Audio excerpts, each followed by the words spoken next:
राधे राधे, जय श्री कृष्णा। कैसे हैं आप सब? आई होप कि आप सब अच्छे होंगे, खूब मन लगाकर पढ़ाई कर रहे होंगे। तो आज अपने सिलेबस के अकॉर्डिंग चलते हुए पढ़ेंगे देवनागरिक लिपि। भाषा ध्वनियों पर आधारित इन ध्वनियों का जब निश्चित रूप और आकार के चिन्हों द्वारा प्रकट किया जाता है तो उसे क्या कहा जाता है? लिपि। देवनागरी लिपि का विकास ब्राह्मी लिपि से हुआ है। ब्राह्मी लिपि, उत्तरी लिपि और दक्षिणी लिपि। उत्तरी से गुप्त लिपि, कुटीर लिपि और देवनागरिक लिपि हुई है। कुटीर लिपि से कौन सी लिपि निकली है? देवनागरी लिपि। भारत की प्राचीन लिपियां खरोष्टी और ब्राह्मी लिपि थी। चौथी शताब्दी के मध्य में ब्राह्मी लिपि दो शैलियों में, उत्तरी और दक्षिणी शैली में विकसित हुई। 5वीं शताब्दी के मध्य में उत्तरी लिपि से गुप्त लिपि का विकास हुआ। गुप्त वंश के शासन के कारण इस शैली का नाम गुप्त शैली पड़ा। गुप्त शैली में शिरोरेखा की शुरुआत हुई थी। 6ठी शताब्दी में गुप्त लिपि से सिद्ध मात्रिक लिपि निकली।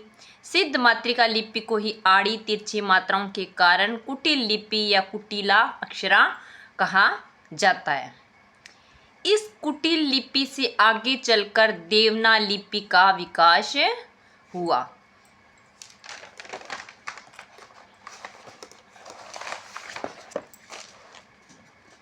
देवनागरिक लिपि की विशेषताएं। वर्णों के विभाजन का क्रम वैज्ञानिक है। स्वर व्यंजन को अलग अलग लिखा गया है। अक्षरात्मक लिपि है, स्थान कम घेरती है। प्रत्येक ध्वनि को प्रस्तुत करने की क्षमता है। जो लिखा जाता है वही उच्चारित होता है। एक ध्वनि के लिए एक ही लिपि चिन्ह है। विराम चिन्हों के समुचित प्रयोग से स्पष्टता रहती है।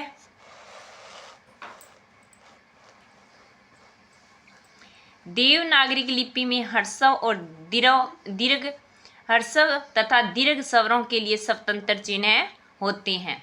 इस लिपि में प्रत्येक वर्ण उच्चारित होता है, मूक वर्ण नहीं होते हैं।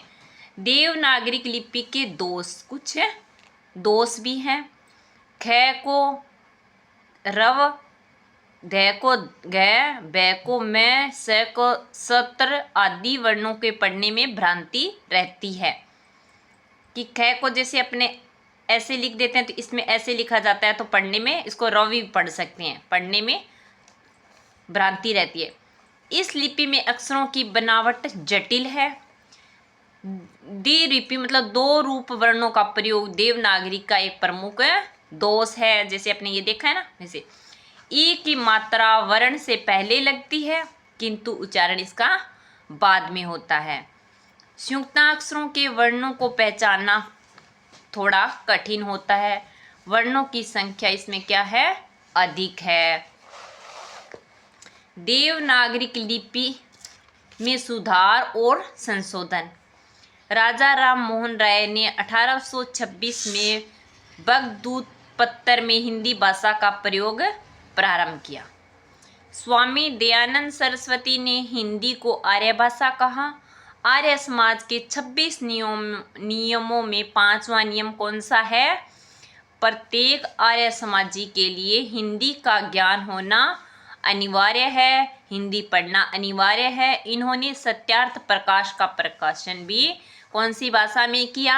हिंदी भाषा और देवनागरिक लिपि में करवाया। किस लिए करवाया? हिंदी का प्रचार प्रसार करने के लिए। महादेव गोविंद रानडे ने सर्वप्रथम बंबई राज्य में लिपि सुधार समिति गठित की थी। महादेव की बारखड़ी का प्रचलन सर्वप्रथम महाराष्ट्र के सावरकर बंधुओं ने किया। अब संशोधन के कुछ आगे भी पॉइंट रह गए हैं, वो नेक्स्ट आने वाली क्लास में करवाएंगे। अगर आपको हमारी क्लास अच्छी लगी तो लाइक कीजिए, शेयर कीजिए, सब्सक्राइब कीजिए। धन्यवाद।